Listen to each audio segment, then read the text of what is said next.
Ready start.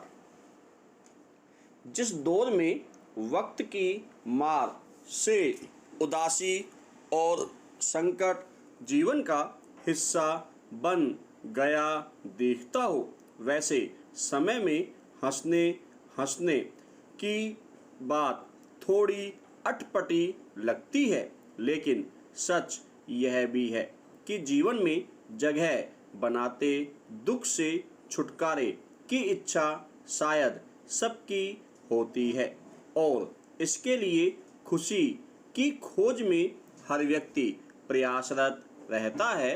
विराम। इसके लिए कभी हम गमगीन माहौल को हल्का बनाने के लिए कुछ बातें तो कुछ स्थितियां गढ़ते हैं। विराम।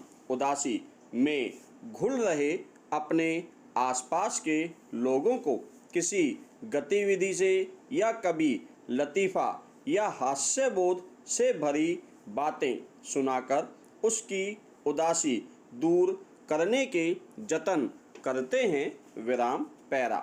यूँ भी हास परिहास के पल हमारी जिंदगी के महत्वपूर्ण क्षण होते हैं।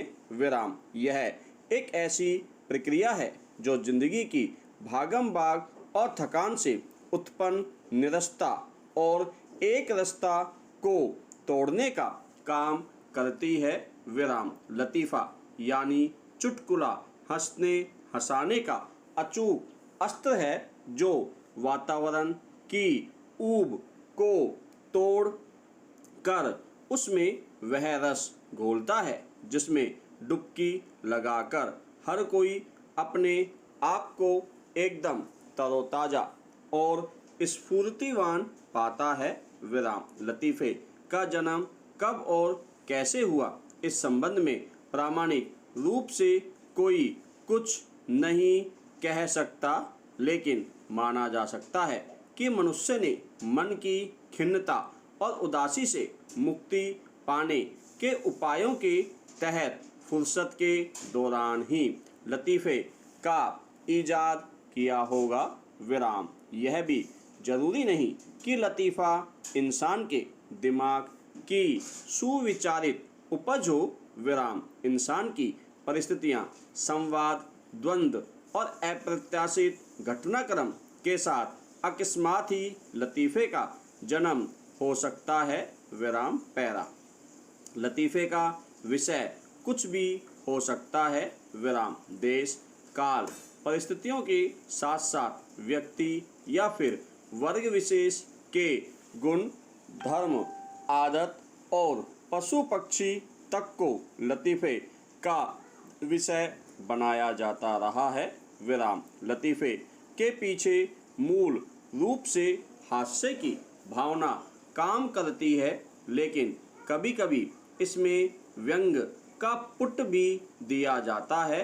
विराम। हास्य मिश्रित यह व्यंग अधिकांश चुभन पैदा करने के बजाय गुदगुदी का ज़्यादा एहसास कराता है। विराम। इस प्रकार के लतीफ़ों का उद्देश्य इंसान को उसके व्यक्तित्व और आचरण की कमजोरियों और कर्तव्य का बोध कराना भी होता है। विराम। लेकिन कई बार जाति, रंग और लिंग को लक्षित करके गढ़े गए लतीफ़े सुनाए तो हंसने हंसाने के लिए जाते हैं, लेकिन उससे एक खास तरह की रूढ़ व्यवस्था और राजनीति को खाद पानी मिलता है। विराम। कई बार यह अमानवीयता की हद तक चला जाता है। विराम। इस तरह हंसने हंसाने की कोशिश को महज लतीफ़ेबाजी तक समेट नहीं देखा जा सकता। विराम। कई बार यह जड़ मानसिकता और कुंठाओं का पोषण भी करता है। विराम। हास परिहास के माध्यम का प्रयोग पहले मनुष्यों के बीच आपसी संवाद से ही होता था, लेकिन मुद्रण या छपाई व्यवस्था के जन्म लेने के बाद लतीफ़े को रेखा चित्र खींच कर सचित्र बयान करने की शैली भी विकसित हुई विराम। कार्टून या व्यंग चित्र के रूप में यह शैली कहीं अधिक प्रभावी साबित हुई विराम। वर्तमान में कोई भी पत्र पत्रिका कार्टून के बगैर बिना नमक के भोजन की तरह लगते हैं विराम। बच्चों के लिए प्रकाशित होने वाली हास्य कॉमिक कथाएं लतीफ़े का विस्तारित रूप ही कही जा सकती है विराम पैरा।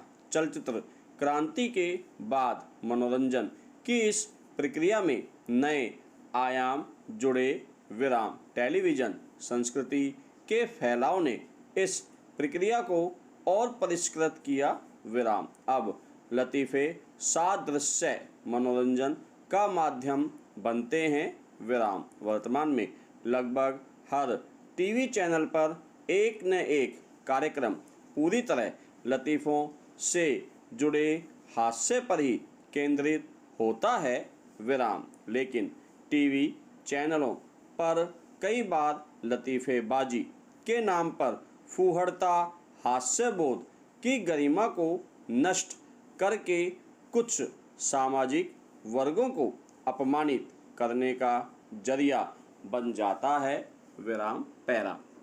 दरअसल हर सिक्के के दो पहलू होते हैं। समय के साथ साथ चारों ओर बढ़ रहे सांस्कृतिक और वैचारिक प्रदूषण का प्रभाव लतीफ़े की दशा और दिशा पर भी पड़ा विराम। मनोरंजन की यह स्वच्छ और स्वस्थ प्रक्रिया कसेली संस्कृति का शिकार हो गई विराम। जहां कहीं भी पुरुष या युवक समूह के रूप में एकत्र हुए, उनके बीच होने वाली हास्य विनोद की चर्चा का विषय आमतौर पर स्त्री या कभी कभी पुरुष देह को अनावृत करते अश्लील प्रसंग होने लगे विराम। इन प्रसंगों में सुनाए जाने वाले लतीफ़े ज़्यादातर स्त्री पुरुष के यौन संबंधों, द्विअर्थी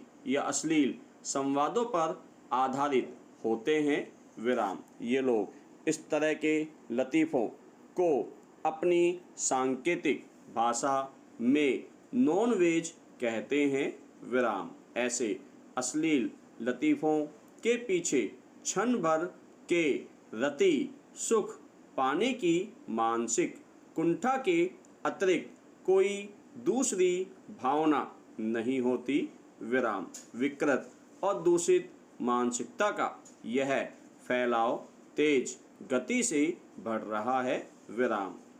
अब तो मोबाइल के द्वारा SMS और MMS के जरिए इस तरह के अश्लील लतीफ़ों का आदान प्रदान होने लगा है विराम। स्वस्थ मनोरंजन के इस माध्यम को क्षणिक मानसिक रति सुख पाने की कामना में विकृत और दूषित करने की इस प्रकार की कोशिश न केवल घृणास्पद है बल्कि चिंतनीय भी है विराम। यह न केवल हास्यबोध और हंसने हंसाने की परिस्थितियों को विकृत करता है बल्कि इससे जिस तरह की मानसिकता तैयार होती है वह व्यक्ति की गरिमा को गम करती है विराम। सवाल है कि क्या हंसना हंसाना इंसानियत के हनन पर संभव है विराम।